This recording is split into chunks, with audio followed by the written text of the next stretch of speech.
அன்புடைய வணக்கம்.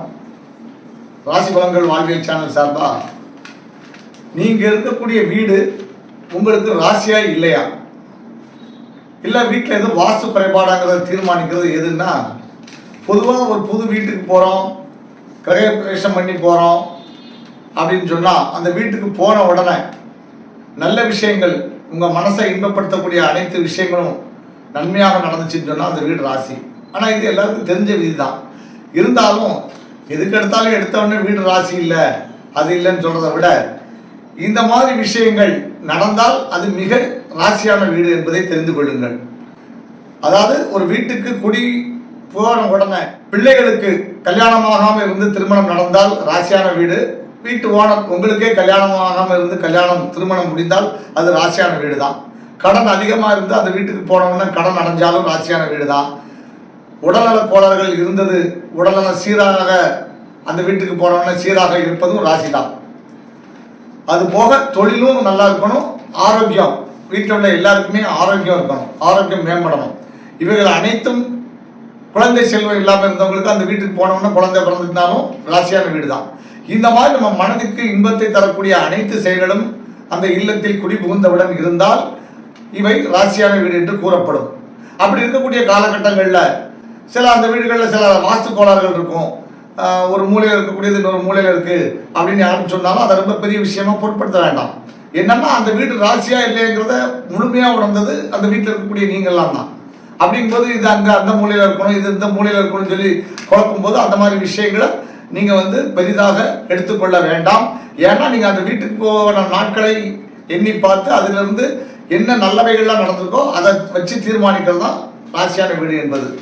ராசி இல்லை அப்படிங்கிறதை உறுதிப்பட தெரியணும்னா எப்படிலாம் என்னன்னா, அந்த வீட்டுக்கு போன உடனே குறைஞ்ச வயசு உள்ளவங்க, நல்ல ஆரோக்கியமா இருந்தவங்க திடீர்னு மரணம் அடையுது, விபத்துல மரணம் அடையுது, விபத்துல சிக்கி உறுப்புகள் சேதமாகி ஊனமாவது, வியாபாரம் நல்லா நடந்துட்டு இருந்த வியாபாரங்கள் திடீர் நஷ்டமாவது, பேசின திருமணங்கள் தடைபடுவது, குழந்தை செல்வம் அங்கே போனதுல இருந்து இல்லாம இருப்பது, வேலையில் இருந்தவங்க வேலை இழப்பது, பணவரவு எதுவுமே இல்லாம ரொம்ப கஷ்டப்படுவது, ஓயாம பிணி பீடைகள் ஏற்பட்டு மன அமைதி இல்லாம சண்டை சச்சரவு ஏற்படுவது, இவைகள் அனைத்துமே அந்த வீடு ராசி இல்லைன்னு அர்த்தம்.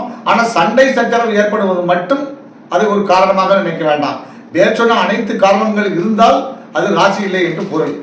ஆனா அதே காலகட்டத்தில் வாஸ்து சரியில்லை அப்படின்னு சொன்னாலோ, இந்த வீடு ராசி இல்லைன்னு சொன்னாலோ, அதுக்குண்டான எளிய பரிகாரங்களையும் நீங்க செய்துட்டு அந்த வீட்டிலே தொடர்ந்து கூடியிருக்கலாம். வீடு வாஸ்துப்படி தான் இருக்கு இல்லையாங்கிறத தெரிஞ்சுக்கிடணும்னா பொதுவான இயற்கையான ஒரு வாஸ்து விதி, அவ்வளவுதான், சின்ன விதி தான் வாஸ்து விதி.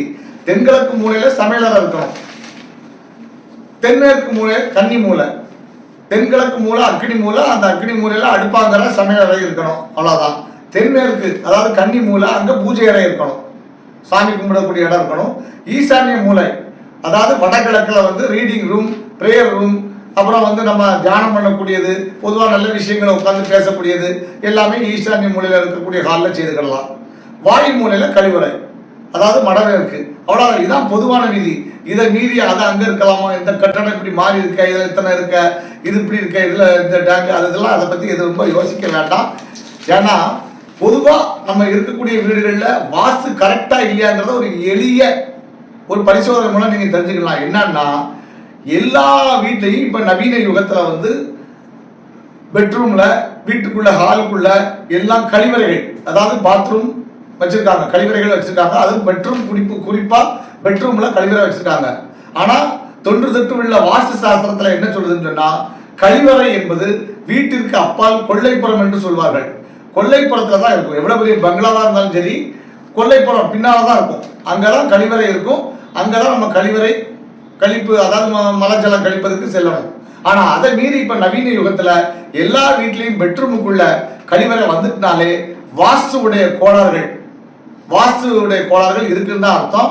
எனவே வாஸ்து கோளாறு மட்டும் உங்களுடைய இல்லங்கள்ல நீங்க செழிப்பா இருக்கிறதுக்கு காரணம் கிடையாது. அந்த வீடு ராசியா இல்லையாங்கிறது மட்டும்தான் காரணம். எனவே மேற்சொன்ன காரணங்களால் அந்த இல்லங்கள் ராசி இல்லைனாலும் எங்களை மாதிரி சிறந்த ஜோதிடர்களை கொண்டு எளிய பரிகாரங்களை செய்து கொள்ளுங்கள். மேலும் இல்லத்தில் உள்ள அனைவருமே தினந்தோறும் கூட்டு பிரார்த்தனை இறை வழிபாடு எந்த மதத்தை சேர்ந்தவங்கனாலும் சரி அவங்கவுங்க மதத்தில் உள்ள இறைவனை வழிபாடு பண்ணி கூட்டு பிரார்த்தனை செய்வது சால சிறந்தது. மேலும் எல்லா ரூம்கள்லையும் விளக்கு வெளிச்சம் இருக்கணும். லைட்டு கரண்ட் மிச்சம் சொல்லி எல்லாத்துலையும் லைட் அமுத்தி போட்டாதீங்க. சின்ன விளக்கு, அதாவது 0 வாட் பல்பாவது போட்டு வைக்கணும். இருள் இருக்கக்கூடாது, இருள் சூழ விடக்கூடாது. அப்புறம் கூட்டு பிரார்த்தனை. இது போக எங்களை மாதிரி ஜோதிடர்கள்ட்ட சென்று, அதாவது அஷ்டலட்சுமி யந்திரம், சிதம்பரம் சக்கரம், மகாலட்சுமி யந்திரம், மகா சக்கரம், குபேர யந்திரம், ஆயுள் ஆரோக்கிய விருத்தி யந்திரம், சுப பலன்களை உண்டாக்கும் நவக்கிரக யந்திரம், இவைகளெல்லாம் எங்களை மாதிரி ஜோதிடர்களிடம் பூஜிப்பவர்கள், இறை வழிபாடு செய்யக்கூடிய ஆன்மீகத்தில் உள்ளவர்களிடம் கேட்டு இந்த இயந்திரங்களை பூஜித்து வாங்கி வீட்டில் வைத்து வழிபாடு செய்து கூட்டு பிரார்த்தனையும் செய்து, வீட்டில் இரவு நேரங்களில் எல்லா அறைகளிலையும் விளக்குகள் இருள் அடையா விடாமல் பாதுகாக்கும் போது, இருள் அடையாமல் இருந்து அவைகளை மேற்கொண்டு வரும்போது அந்த வீடு ராசியான வீடாக மாறும் என்பதை கூறுகின்றேன். எனவே இந்த பதிவு உங்களுக்கு பிடிச்சிருந்துச்சுன்னா சப்ஸ்கிரைப் பண்ணுங்க. சப்ஸ்கிரைப் என்னன்னா, சப்ஸ்கிரைப் பட்டனை முதல்ல அமுக்குங்க, பெல் பட்டனை 2வது அமுக்குங்க, ஆல் நோட்டிபிகேஷனை 3வது அனுப்புங்க. மேலும் எல்லா இல்லங்களும் இறை வழிபாடு உள்ள இல்லங்களாக இருக்கும் போது கூடுமான வரை தீய சக்திகளை உங்களை அணுகாது. கூட்டு பிரார்த்தனை மிக்க சால சிறந்தது என்பதை கூறி விடைபெறுகிறேன். நன்றி, வணக்கம்.